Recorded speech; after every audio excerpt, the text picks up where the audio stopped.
جمعے کے دن مکہ کے مقدس شہر میں 3 ملکوں نے ایک ایسا معاہدہ سائن کیا جس نے پوری مڈل ایسٹ کی سیکیورٹی کا نقشہ ہلا دیا۔ نہ صرف اسرائیل بلکہ ایران نے بھی اس پر فوراً ریئیکٹ کیا۔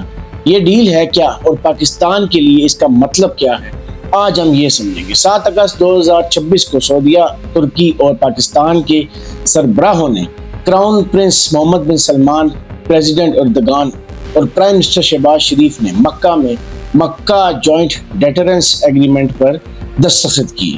اس سے ایک دن پہلے شہباز شریف آرمی چیف عاصم منیر کے ساتھ عمرہ کے لیے مکہ پہنچے تھے۔ یہ معاہدہ ایسے وقت میں آیا ہے جب مڈل ایسٹ پہلے سے ہی جنگ کی لپیٹ میں، ایران اور اسرائیل کے درمیان جاری تنازع اور گلف ملکوں پر ہوتے حملے۔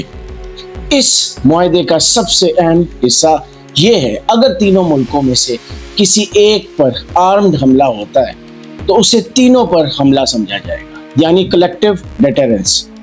پاکستان کی وزارت خارجہ کے مطابق یہ معاہدہ تینوں ملکوں کے پرانے تاریخی تعلقات اور اسلامی بھائی چارے پر مبنی ہے۔ اینالسٹ کہتے ہیں کہ یہ تینوں ملک اپنی اپنی اسٹرینتھس لے کر اس معاہدے میں شامل ہوں گے۔ ترکی نیٹو کی دوسری سب سے بڑی ملٹری، سعودی عربیہ دنیا کا سب سے بڑا آئل ایکسپورٹر اور پاکستان واحد مسلم ملک جس کے پاس نیوکلیئر ہتھیار۔ کچھ ایکسپرٹس اس معاہدے کو صرف ایک فریم ورک کہتے ہیں، نیٹو جیسا مکمل میوچل ڈیفنس پیکٹ نہیں، بلکہ اسٹریٹجک اور ڈیفنس انڈسٹریل کوآرڈینیشن کا ذریعہ۔ یہ بات چیت نئی نہیں ہے۔ 2023 میں غزہ جنگ شروع ہونے کے بعد سے ہی یہ نیگوسیشن چل رہی تھی، لیکن ایران اسرائیل جنگ شروع ہونے کے بعد اس میں تیزی آئی۔ سعودی عربیہ جہاں US ملٹری ایسٹس موجود ہیں، ایران اور اس کے حمایتی گروپس کے حملوں کی زد میں رہا۔ ترکی اور پاکستان کو ابھی تک سیدھا نقصان نہیں پہنچا، لیکن تینوں ملک ریجن میں اسرائیل کے بڑھتے ہوئے اثر سے پریشان ہیں۔ مارچ 2026 میں تینوں ملکوں کے فارن منسٹرز ریاض میں مل چکے تھے، جہاں اس طرح کے معاہدے پر بات ہو چکی تھی۔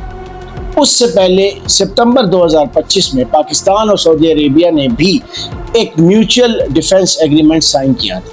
ایران کی طرف سے ابھی تک کوئی آفیشیل بیان نہیں آیا، لیکن ایرانین MP ابراہیم رضائی نے اس معاہدے کو تنقید کا نشانہ بنایا، کہا کہ صرف کاغذی معاہدے سے سعودی عربیہ کو سکون نہیں ملے گا۔ اسرائیل کی طرف سے ابھی بھی کوئی آفیشیل رسپانس نہیں آیا، لیکن یہ کہا جا رہا ہے کہ تینوں ملک اسرائیل کی خطے میں بڑھتی ہوئی طاقت سے خاص طور پر پریشان ہیں۔ کچھ اسرائیلی تجزیہ کار اس اتحاد کو اینٹی اسرائیل سنی بلاک بھی کہہ رہے ہیں۔ حالانکہ ایک ٹرکش آفیشل نے رویٹرز کو بتایا کہ یہ معاہدہ کسی خاص ملک کے خلاف نہیں ہے۔ ایکسپرٹس کہتے ہیں کہ یہ معاہدہ آنے والے سالوں میں مڈل ایسٹ کی سیکیورٹی آرکیٹیکچر کو بدل دے گا۔ پاکستان کے لیے یہ ایک نیا موقع ہے، نہ صرف اسٹریٹجک اہمیت بلکہ مسلم دنیا میں ایک لیڈنگ رول کا۔ اگر آپ کو لگتا ہے یہ اتحاد ریجن کے لیے فائدہ مند ہوگا یا خطرناک، تو کمنٹ میں ضرور بتائیے گا۔ Thank you.